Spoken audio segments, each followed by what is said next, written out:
Я сегодня такая счастливая. Что случилось, сама не пойму. Әйе, үзен мин бәхетле дип атырга тулысынча хаклы шагыйрә. Иҗатының яңа үрләр яулый торган чагы аның.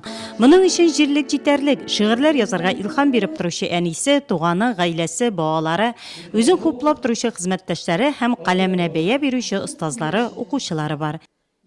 На этом синем переплете куда-то в небо устремленный взгляд. Сразу видать, душа в полете, глаза о многом говорят. Маргаританы biz аны күптәннән беләбез инде. Ул безнең монда поэзия кичәләренә еш килә. Бөтен шигырьләрен, яңа чыккан шигырьләрен һәрберсендә таныштырып әйтә. Аннан соң газетадан чыккан һәрбер шигырен biz аны укып барабыз.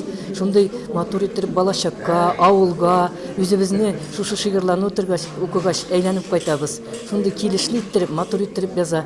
Маргарита бит ул үзе дә чәчәк. Чәчәк бит ул бөтен дөньяны матурлап торучы кебек. Мона Маргарита да шулай үзләренең шигырьләре белән тирә-якка матурлык чәчә. Тумышы белән Самара өлкәсе Туарма авылыннан Маргарита, Советлар Союзы герое Григорий Кузнецовның оныгы ул. Беренче шигырьләре мәктәп елларында ук яза башлый. Шынтала хәбәрләре газетасында эшләгәндә каләме тагын да шарлана. Төрле бәйгеләрдә җиңеп чыгуы иҗат итәр өчен тагын да зур этәргеч биреп тора. Стихи рождаются иногда внезапно. Шигырьләр кайчагында көтмәгәндә, кайбер вакытта авыр языла. Бик күпне әйтәсе, барысында язасы килә. Шуңа да төрлечә иҗат ителә шигырьләр. Иң зур тәнкыйтьче әни, кайчагында ирем була. Дөресен генә әйткәндә, шигырьләр язганда кем янымда була, шул беренче тәнкыйтьче дә. Хезмәттәшләрем белән дә уртаклашам язганнарымны. Нурлат Маргаританың икенче туган ягы. Дуслык, дружба, туслык район газетасында эшли башлауына да 10 ел. Каләме ныграк шарланган чор да шул вакытка туры килә аның. Журналистлар берлеге әгъзасы Маргарита Литтаның моңа кадәр шигырьләре Первая капель, Новая литературная волна, Нурлат йолдызлыгы, Асамат көпере җыентыкларында басыла.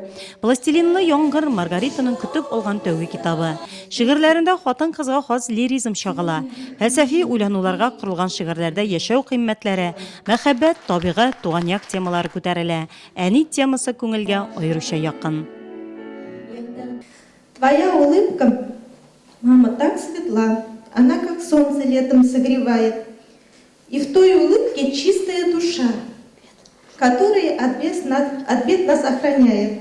В стихотворениях у нее живые несет в себе и любовь, и радость. Апамның шигырьләре тормышчан, күңелгә үтеп керерлек, сагышны, шатлыкны чагылдырган шигырьләр яза ул. Кайберләре мине балачакка алып кайта. Пластилиновый дождь – это... Пластилинлы яңгыр минем бер шигыремнең исеме. Мин аны абыема багышладым. Кызганыч, ул хәзер безнең арабызда юк. Бу минем балачак хатирәсе. Бер яшенле яңгыр вакытында без аның белән пластилиннан яңгыр тамчылары әвәләдек. Районда яшәүче татар, рус, чуаш халкының дус, тату яшәүе бердәмлеге тагын бер кат расланды бу кичәдә. Чөнки төрле милләт вәкилләре катнашты биредә. Шигырьләр яратучылар Маргарита Литтаның шигырьләренә иҗат ителгән чуаш һәм рус телендә яңгыраган җырларны тыңлады, шагыйрәнең шигырьләрен укыды. Шагыйрәнең остазлары сүзләр белән әйткәндә, тышта кышкы буран булса, китапханә залында шигърият өермәсе бетерелде.